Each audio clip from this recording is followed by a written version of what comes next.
VK4 AVF, VK4IE, VK4ZDX, VK4GT, VK4FARR, VK4KVT. Those and any other stations around this morning who may care to call in, this is VK4RG listening. VK4FAAT, mobile, all the way down south. Just having a bit of a listen, gentlemen. Good morning all. VK4AVF.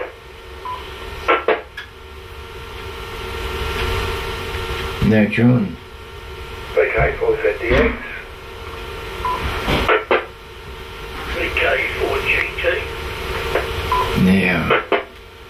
VK4FARR. VK4FAAI. Oh, very good. I have VK4FAAT mobiling, VK4AVF, VK4ZDX, VK4GT, VK4FARR and VK4FAAI. This is VK4RG returning. And a very good morning to all. Pretty good morning too today. A little bit warmer.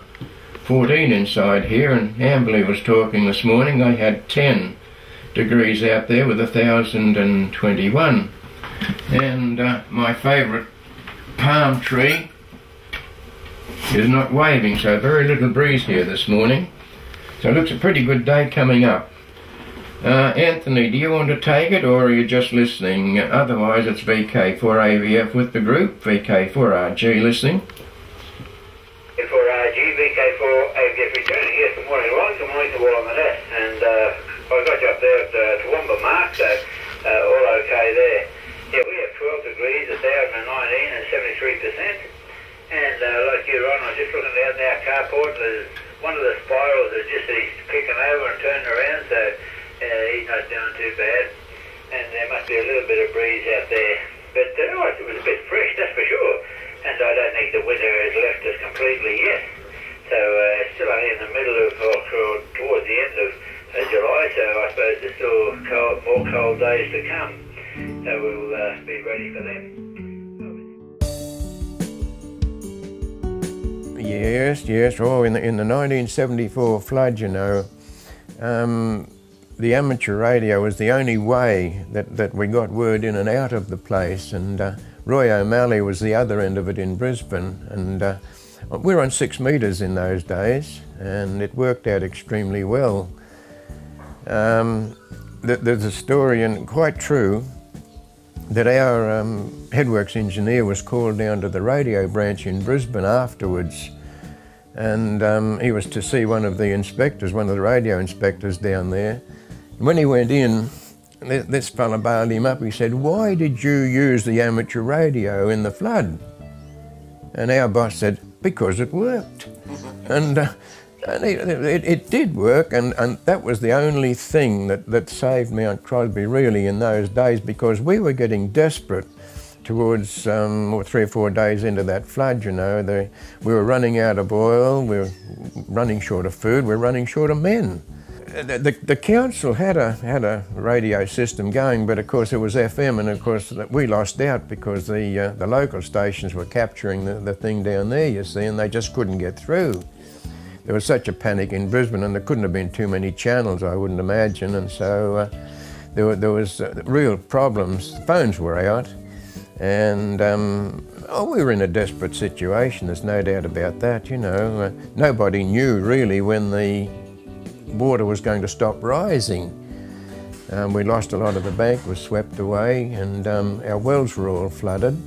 After that, our boss never forgot the services of the amateur radio, and of course because of that we had a lot of concessions out there. Some of the things the boss knew about, some of the things he didn't want to know about, and so no, he was happy, you know, as long as we were reasonable. He didn't mind, you know, and we had a job on. The Weather Bureau wanted to put a tower up on the top of Mount Crosby for transmitting the river heights and such like. And so when they wanted that, they paid for it, and we were able to put another cable in the same trench at the same time. and that fed the repeater. That we had the receiver up on the top of Mount Crosby there, and we had these lines coming through into what was the old chemical house, they called it. It was down near where the filtration section is, and we had the transmitter there.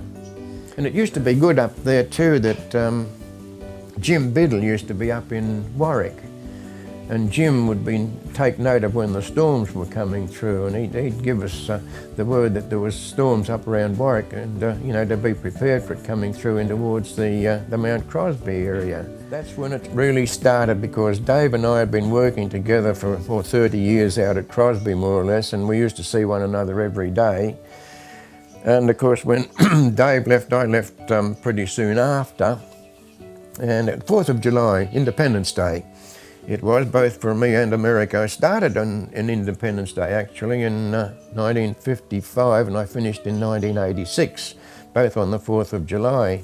We'd been talking, you know, we used to see each other all through the day and such like, so there was no reason to stop talking, and so that was when we first started talking at 8 o'clock in the morning. And that was really the beginning of the morning net. We had a bit of trouble there at one stage with the lines going through from the transmitter to the receiver, going through ducts, and Dave and I went up there one time and to see what it was, and we opened up some of the covers on some of the pits. When we looked in one of the pits there was the tail of a lizard was just coming out of the pipe, and oh, we looked at that thing, you know, and Dave finally plucked up enough courage. He grabbed the lizard by the tail and dragged the thing out. It had been dead about 5 years, I reckon. It was so dried up, so, you know, we didn't have anything to worry about, really, about that score. My path into amateur radio initially started off in Citizens Band Radio about 32 years ago. Starting off in the HF band and eventually worked into the UHF band. I certainly enjoyed amateur radio, catching up with a lot of the guys who I knew also from CB radio, but also knew through work as well, not necessarily knowing they were amateurs, but they were at work, and later on find out they're amateurs. Yeah, it was very enjoyable. My first memories actually go back to 1985 or thereabouts. I think it was 85, when I actually thought I'd sit for my novice licence, which was those days was the lowest standard, lowest category, and with that was the initial into amateur radio side, and I was more times in hospital with a lung problem than I was in the classroom, and of course I'd not long been through a divorce as well, so I lost interest in the actual radio side. I still stay with CB of course, but that was my initial one.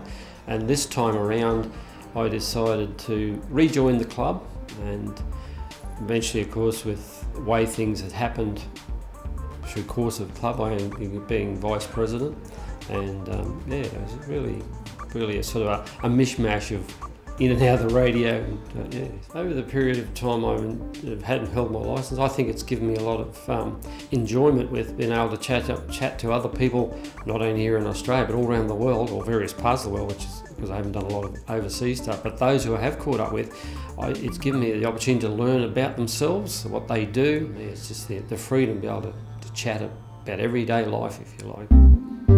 We started the club firstly in the second Epi Scouts War, you know, in the early peace stage. And then they got a grant from the City Council. We got the block of land on top of Denmark Hill, which we proceeded to build our clubhouse. When I worked in the Butcher Railway workshops, and Bill Jen was there, and Bill Jen was an old pioneer from the days of early radios. Well, no one fell off the roof, as I know, what we built, but no, it was well organised. We had a foreman there. He was a carpenter from the workshops. Not being an amateur himself, I was thinking I was the first what they call amateur radio listener.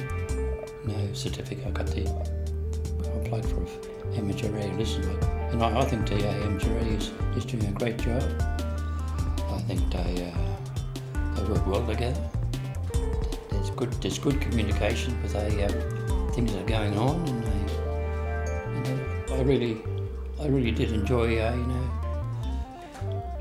the time that I spent with them and listened to them. I really did. Positions held. Oh gosh, well, I was secretary for many years because I was the only one that had a typewriter. And then I was president fairly early in there for a year. And since 2000 or thereabouts I've been treasurer because no one else knows how to, the PIN number for the bank accounts. A friend of mine, we were coming to Ipswich at the end of first year uni, and he dropped in at George Lloyd's place on the way home, and George happened to be working 6 metres DX into southern New South Wales, and that got me fired up. So a couple of years later I got the licence, and still at uni, but when I finished uni, came up to the clubhouse with George one night, and the rest's history, I guess. Well, the clubhouse was built when I first joined. It had no ceiling, no lining on the inside, no front steps, and a ramp, I think. And the steps were built a bit later, and the ceiling, the lining inside was done by Phil Tomlinson and his dad not long after I started. Well, early days, we'd go on day trips, drive around. A whole lot of us had been 6 metres and talking to each other, so you'd get a good commentary, and later on 2 metres. From about the early 70s we changed over to 2 metres because Channel Zero was stuffing up 6 metres use. So. And also we'd spend a few weekends away. After Christmas we'd go out to the river and camp, and then other times we'd go camping at different places like the Bunya Mountains or Gerraween or a few other places like that. So there was 4HW at Mount Crosby, acting with Roy O'Malley in Brisbane. Pretty well kept the sewage, not the water supply system going. They had problems with power lines going underwater and having to be turned off, and power coming from other places. So lots of people to talk to, lots of friends around the place, and we talk every morning now on 2 metres, which is good. But also it's given me technical interest. I think I had the interest in amateur radio before I really got a job, but I was fortunate to have a job where I enjoyed what I was doing. 55 years ago, I suppose. I was just interested in crystal sets or something like that. Eventually got more involved, and later on I got my licence in 1958. I was not really active with the club that much because I was a shift worker, and I couldn't attend. About 1982, I think, I became the licence officer at the time, which was the Wireless Institute Communication Emergency Network. Well, we used to practice out in the field to set up a station and be able to send messages. We got involved in quite a few things. That one particular major one was the Gatton floods, and we had operators in there taken in by helicopter to get people information for food drops and things like that. Phone lines and electricity was down. There was just no communications whatsoever, and not even mobile phones. Yeah, it keeps you busy, keeps you active, keeps the mind going too. Well, I've been around it all my life, really. Dad, I think he would have been licensed in the early 60s, and of course you do what your dad does or whatever and spend time with your dad, and so really and truthfully I've been around all my life, really. Well, really the early, there's all the trips and stuff we did over the years. That they were one for going on weekends or trips away, and they had holiday trips. Out at the Brisbane River at Lake Manchester, they spent a lot of time out there. They spent might have been a couple of weeks camping out there and swimming and telling stories, and they used to have slide nights and all that sort of stuff like that over the years too as well. So they were one for really spending a lot of time together and all that stuff, and because later in life too as well, when some of those guys retired or whatever, they spoke to each other in the morning, so they always kept in contact with each other. But they were one for a lot of trips and all that sort of stuff away, yeah. would have been only very young, really. There's some of the footage that Warren's got that of me when I was quite young, and of course I can't even remember it or anything like that too as well. But I don't know. I've probably been going up there for the last 40 odd years. Basically, I remember going out with Dave and Wayne, my father, working out at Mount Crosby, and they basically had a system out there where the receiver was at low level on the top of a building there. Oh, sorry, no, that was the transmitter, was out at low level, and they had a landline that went up the mountain. There was probably Warren and Ron probably have better stories of that, but somehow Dave got this landline put up the hill, and he got hold of the cable and got some guys to dig it in by hand and machinery and all sorts of things. So, and we used that for quite a few years. Then later too as well, when the guys retired from the firm out there, we then shifted it up to Mount Stradbroke, which is over the next hill from where we are at the moment. And Dad let him use I think it's a 60-foot Southern Cross tower, and Dave got hold of this stainless steel truck back. The thing weighed an absolute ton or whatever like that, but the thing was bulletproof and weather resistant, and we used that up there for quite a few years. Then luckily, later on years, QFM came along, and we were able to go in onto their tower over there and had 240 volts, so then we didn't have to worry about solar panels and all that sort of stuff. Not only we got one repeater there, we've got all aspects of different amateur radio at that site. On VHF we've got APRS, which is the automated vehicle tracking stuff as well, and there's a digipeater up there for that. We've got a main 146-900 repeater there now, and it's a 100-watt repeater, and it's linked to two different sites. It's linked to RWM, which is again at the radio station been gracious enough to let us put another repeater up their studio site at Raymond's Hill.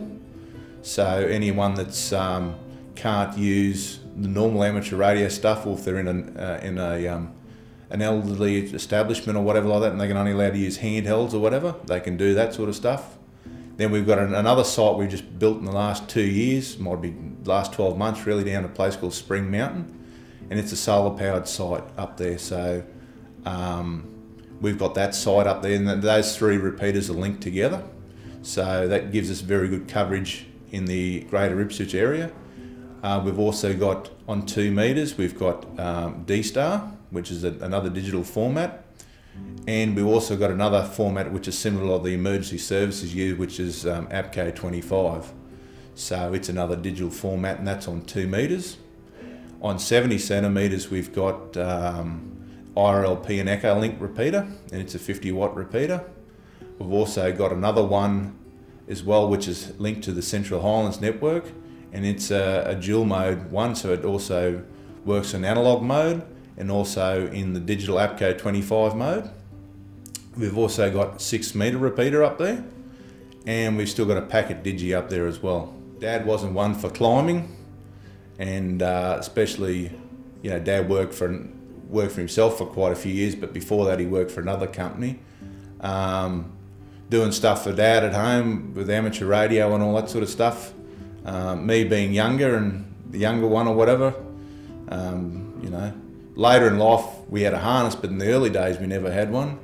Warren VK4 GT was good enough to give us an old harness. There was a leather harness, and you put a rope around you and tied it at a knot, and I thought that was absolutely great. But I always got the job with Dad to climb the towers. Even when we were over at Mount Stradbroke, we were on a big tower then with the aerials up on the tower up there for the radio club, and of course I got the job of doing that, being the youngest, and you were told to get up there. If you didn't get up there, you got a size 10 up your backside sort of business. Quite a few towers we work on these days that they all sway around. Some just sway around more than others, but these days, you know, workplace health and safety is paramount, so we've got to do things a little bit differently than one would have done in the early days. There's something there for everyone really. If you're interested in the HF bands and all that sort of stuff, well, it's, you know, you got the HF part of the spectrum.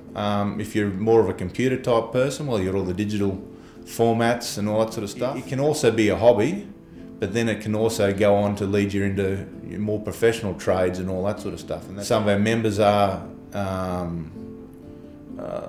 electronic enthusiasts and radio enthusiasts, and they've gone on in their professional career to do that for their working life and all that sort of thing. I'm pretty proud really to be a member of the Eastern District Radio Club. It's got a great history.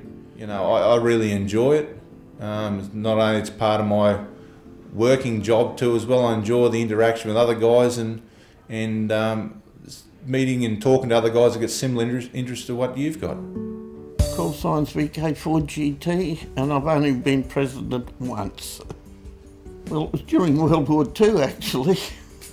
I served a bit of time in a radio factory called Music Masters, and when the war ended, of course, they started reproduction of radios, and I got a bit interested, and then I went into an electrical apprenticeship and never got back to radio again until the 1950s when I ended up working for the City Electric Light Company.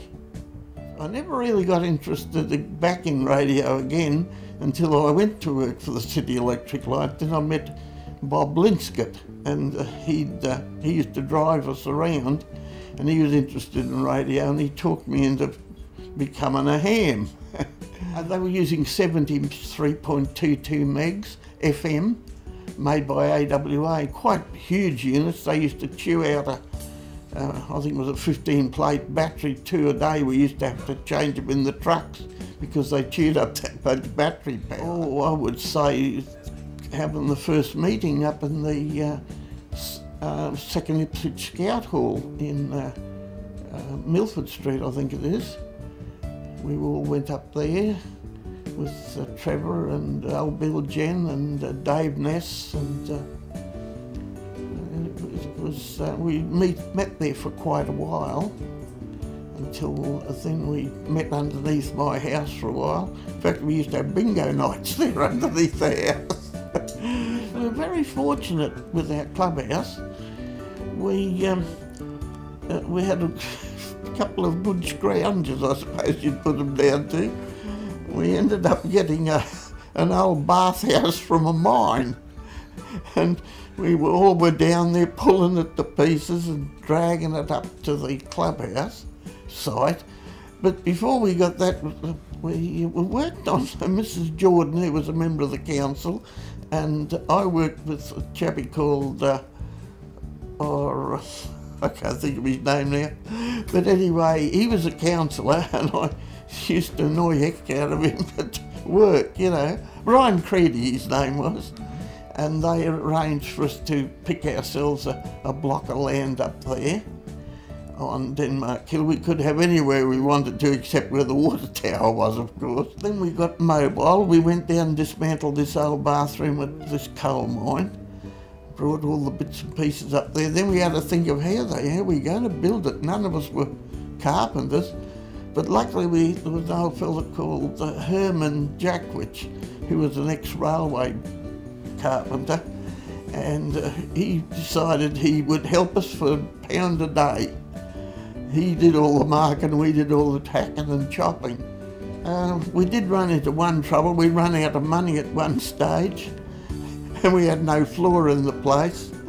So we had a bit of an idea that we would create life memberships for 20 years, subscription, like yearly subscriptions, and as a result, we got a floor in the clubhouse. Favourite sport of a night out would go out to Mount Crosby Hall.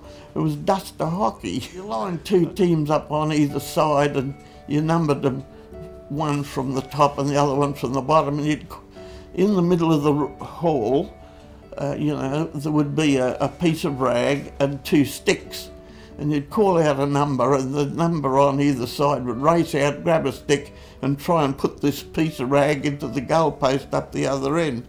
You each had your own goalpost. So duster hockey was a very sought after game in those days. I remember one camping trip we went to Wyburba, and of course as soon as we got there we had to put up the aerials, 40 metres, and we were having a lot of trouble getting the aerial up through the trees, and you know, we're throwing a rope up and pulled it back, and a young lad come over and said, I've never seen anybody get firewood like that. I was still working for the Southern Electric Authority in those days, and we had a lot of problems at Mount Crosby with the power dropping off, and of course they had to have the pumps there, because if their wells got flooded you could kiss goodbye to all the water supply for Brisbane and Ipswich. And what I used to, Ronnie, or Dave Hutchins I should have said, Ronnie was involved in the maintenance work. Dave used to radio me and say, you know, the power's gone off to Mount Crosby again because the water might have lapped up against the rivers where the cables cross the river. And I used to ring the Abermain substation and get the circuit breakers reclosed. That was the main thing that I was involved with for 2 or 3 days. And I've got to say, my wife even joined in, and most wives don't like amateur radio operators, but at least mine did. You know, it's been a terrific hobby. I've enjoyed it, and I still hope to enjoy it till the day they take me out horizontal.